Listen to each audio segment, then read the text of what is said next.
નમસ્કાર. આજના વિડીયોમાં તમારું સ્વાગત છે.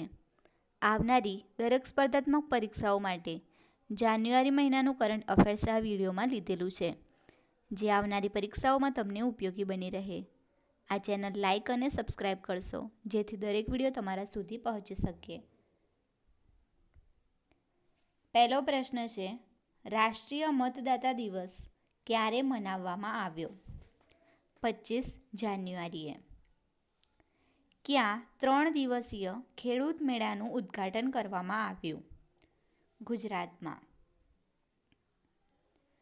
ગુજરાતમાં દિવ્ય કલા મેળાનું આયોજન ક્યાં કરવામાં આવ્યું? સુરતમાં. કેટલા વ્યક્તિઓને પદ્મ વિભૂષણ પુરસ્કાર માટે પસંદગી થઈ? 5 વ્યક્તિઓને.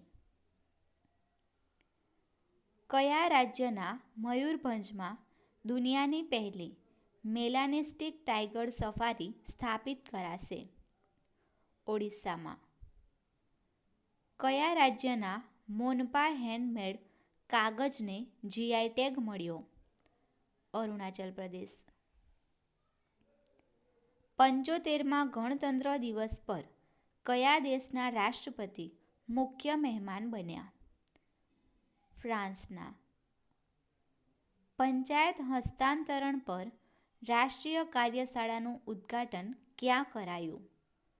ગોવામાં. હાલમાં ચર્ચામાં રહેલ કાર્બી યુથ ફેસ્ટિવલ 2024 કયા રાજ્ય સાથે સંકળાયેલ છે? અસમ. કોને પ્રતિષ્ઠિત freedom of the city of London પુરસ્કાર મળ્યો? અજીત મિશ્રાને.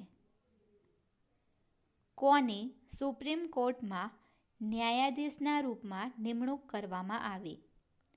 જસ્ટિસ પ્રસન્ના બી વરાલેની. 25 જાન્યુઆરીએ કયા રાજ્યનો સ્થાપના દિવસ મનાવવામાં આવ્યો? હિમાચલ પ્રદેશનો. 24 જાન્યુઆરીએ કયા રાજ્યનો સ્થાપના દિવસ મનાવ્યો? ઉત્તર પ્રદેશ. કયા રાજ્યના માસ્ટર અવનીશને પીએમ રાષ્ટ્રીય બાલ પુરસ્કાર મળ્યો? મધ્યપ્રદેશ. 42 દિવસીય મહામંડલ મહોત્સવ ક્યાં શરૂ થયું? અયોધ્યામાં. અયોધ્યામાં બનવાવાળી મસ્જિદનું નામ બદલીને શું રાખવામાં આવ્યું? મસ્જિદ મોહમ્મદ બિન અબ્દુલ્લા. રાષ્ટ્રીય બાલિકા દિવસ ક્યારે મનાવવામાં આવ્યો? 24 જાન્યુઆરીએ. કયા રાજ્યના પૂર્વ મુખ્યમંત્રી કર્પૂરી ઠાકુરને મરણોપરાંત ભારત રત્ન એવોર્ડ અપાયો? બિહાર. ગુજરાત વિદ્યાસભાના કેટલામાં વિદ્યાજ્ઞાન પર્વનું આયોજન કરવામાં આવ્યું? 175માં. મમની ખાદ્ય મહોત્સવનું ક્યાં આયોજન કરાયું? લદ્દાખમાં. કોણે ન્યૂ દિલ્હીમાં પંડિત મોતીરામ પંડિત મણિરામ સંગીત સમારોહના 50 વર્ષ નિમિત્તે એક સ્મારક ટપાલ ટિકિટ બહાર પાડી? અમિત શાહે. 63મી સેન્ટ્રલ જિયોલોજિકલ પ્રોગ્રામિંગ બોર્ડની બેઠક ક્યાં થઈ? ભોપાલમાં. કેન્દ્રીય ગૃહમંત્રી અમિત શાહે ક્યાં ડિજિટલ ફોરેન્સિક ઉત્કૃષ્ટતા કેન્દ્રનું ઉદ્ઘાટન કર્યું? ગુજરાતમાં. કોના દ્વારા કચ્છના વિશ્વ પ્રસિદ્ધ સફેદ રણમાં લાઇટ એન્ડ સાઉન્ડ શોનો શુભારંભ કરાયો? ભૂપેન્દ્ર પટેલ દ્વારા. પેન્ડાલા લક્ષ્મી પ્રિયાને પીએમ રાષ્ટ્રીય બાલ પુરસ્કારથી સન્માનિત કરાયા. તેઓ કયા નૃત્યથી સંબંધિત છે? કુચીપુડી. ચર્ચામાં રહેલ ગ્રીન રૂમ્સ કયા દેશથી સંબંધિત છે? યુક્રેન. કેન્દ્રીય મંત્રી મનસુખ માંડવિયાએ ક્યાં કેન્સર હોસ્પિટલની આધારશિલા મૂકી? રાજકોટમાં. ભારતીય મેરાથોન ધાવક માનસિંહે એશિયાઈ મેરાથોન ચેમ્પિયનશિપ 2024માં કયો મેડલ જીત્યો? Gold medal. હાલમાં ચર્ચામાં રહેલ અનોખી ભાષા માધિકા કયા રાજ્યની છે? કેરળ. અયોધ્યા રામ મંદિરની ડિઝાઇન કોણે તૈયાર કરી? ચંદ્રકાંત સોમપુરાએ.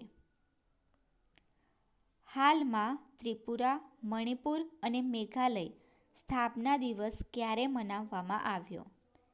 21મી જાન્યુઆરીએ. હાલમાં દુનિયાનો સૌથી ઊંચું રામ મંદિર કયા દેશમાં બનશે? ઓસ્ટ્રેલિયામાં. કયા રાજ્યમાં જાહેર આરોગ્ય વિશે જાગૃતિ લાવવાના ઉદ્દેશથી સાંસ અભિયાન શરૂ કરવામાં આવ્યું છે? મણિપુરમાં. કેન્દ્રીય મંત્રી સર્બાનંદ સોનોવાલે ક્યાં આયુષ દીક્ષાની આધારશિલા મૂકી છે? ભુવનેશ્વરમાં.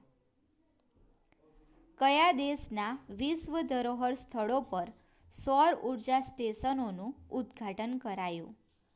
મિસ્ર દેશ. હરિયાણાના સીએમ મનોહર લાલ ખટ્ટરે ક્યાં સાયન્સ સિટી વિકસિત કરવાની જાહેરાત કરી છે? ફરીદાબાદમાં. કેન્દ્રીય મંત્રી પ્રહલાદ જોશીએ ક્યાં ખનન મંત્રીઓના સંમેલનનું ઉદ્ઘાટન કર્યું છે? ભોપાલમાં. ભારત સરકારે કયા દેશ સાથે પોતાના બોર્ડર પર ફેન્સિંગ કરવાની જાહેરાત કરી છે? મ્યાનમાર. હાલમાં કયા રાજ્યમાં ગોલે મેલેનું આયોજન કરાયું? જમ્મુ કાશ્મીરમાં. હાલમાં પેંગ્વિન જાગરૂકતા દિવસ ક્યારે મનાવવામાં આવ્યો? 20 જાન્યુઆરીએ. હાલમાં કોને માછલી પાલન મેનેજમેન્ટ પર FAOની સમિતિના ઉપાધ્યક્ષ બનાવવામાં આવ્યા? ભારત દેશને.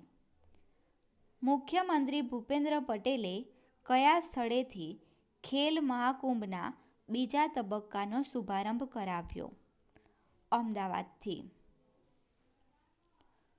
કોણે પ્રખ્યાત ઉપન્યાસ કન્વર્ઝેશન વિથ ઔરંગઝેબનું અંગ્રેજી અનુવાદ કર્યું છે?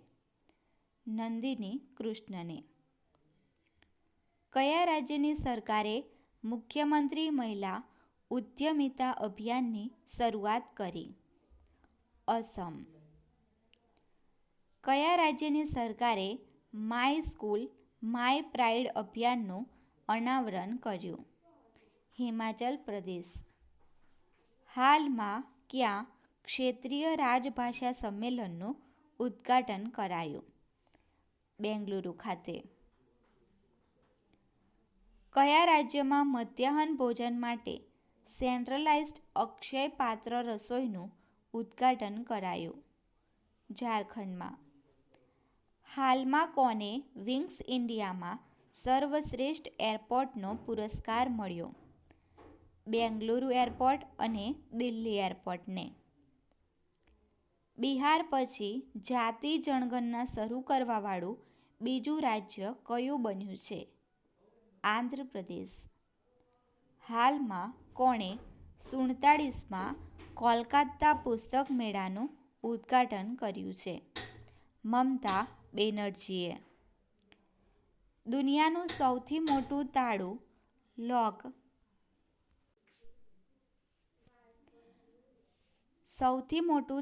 એટલે કે લોક ક્યાંથી અયોધ્યા પહોંચ્યું છે? અલીગઢથી. કયા રાજ્યમાં 800 ઈસવીસન પૂર્વેની માનવ વસ્તીના અવશેષ મળી આવ્યા? ગુજરાતમાં. હાલમાં સશસ્ત્ર સીમા બળના મહાનિર્દેશક કોણ બન્યા છે? દલજીત સિંહ. કયા એરપોર્ટને યુનેસ્કો પ્રિક્સ વર્સેલ્સ પુરસ્કાર 2023 મળ્યો? બેંગલુરુ એરપોર્ટને. કયા દેશના મૂન મિશન સ્નાઇપરે ચંદ્રમા પર લેન્ડિંગ કરી છે? જાપાને. કઈ ભાષા ભારતની 9 શાસ્ત્રીય ભાષાઓમાં સામેલ કરાશે? ફારસી ભાષાને. પીએમ મોદીએ ખેલો ઇન્ડિયા યુથ ગેમ્સના 6ઠ્ઠા સંસ્કરણનું ઉદ્ઘાટન ક્યાં કર્યું? ચેન્નઈ ખાતે. કોણે માછીમારો માટે ઉન્નત સંકટ ચેતવણી ટ્રાન્સમીટરનું અનાવરણ કર્યું? ઇસરોએ. હાલમાં આવેલ ફોર્બ્સની રિપોર્ટ મુજબ દુનિયાની સૌથી મજબૂત કરન્સી કઈ છે? કુવૈતી દિનાર. બ્રિટિશ પેટ્રોલિયમ ક્યાં ટેકનિકલ કેન્દ્ર ખોલશે? પુણેમાં.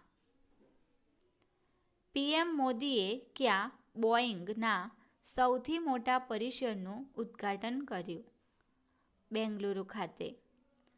વાઇબ્રન્ટ કાંકરિયા કાર્નિવલનું કેટલામું સંસ્કરણ યોજાયું? 14મું. કયા રાજ્યના મુખ્યમંત્રીએ 206 ફીટ ઊંચા સ્ટેચ્યુ ઓફ સોશિયલ જસ્ટિસનું ઉદ્ઘાટન કર્યું છે? આંધ્રપ્રદેશ. 6ઠ્ઠા ખેલો ઇન્ડિયા યુથ ગેમ્સનું આયોજન કયા રાજ્યમાં કરવામાં આવ્યું? તમિલનાડુમાં. 9મો પક્કે પાગા હોર્નબિલ ફેસ્ટિવલ ક્યાં શરૂ થયું? અરુણાચલ પ્રદેશમાં. અયોધ્યાના રામ મંદિરને સમર્પિત સ્મારક ડાક ટિકિટોની એક સિરીઝ કોણે લોન્ચ કરી? નરેન્દ્ર મોદીએ. હાલમાં કેન્દ્ર સરકારે સુકન્યા સમૃદ્ધિ યોજનામાં વ્યાજ દર વધારીને કેટલા ટકા કર્યો છે? 8.2%. પ્રવાસી ભારતીય દિવસ ક્યારે ઉજવવામાં આવ્યો? 9 જાન્યુઆરીએ. રાષ્ટ્રીય યુવા દિવસ ક્યારે ઉજવાય છે? 12 જાન્યુઆરીએ. સેના દિવસ ક્યારે ઉજવાય છે? 15 જાન્યુઆરીએ. શહીદ દિવસ ક્યારે ઉજવાય છે? 30 જાન્યુઆરીએ.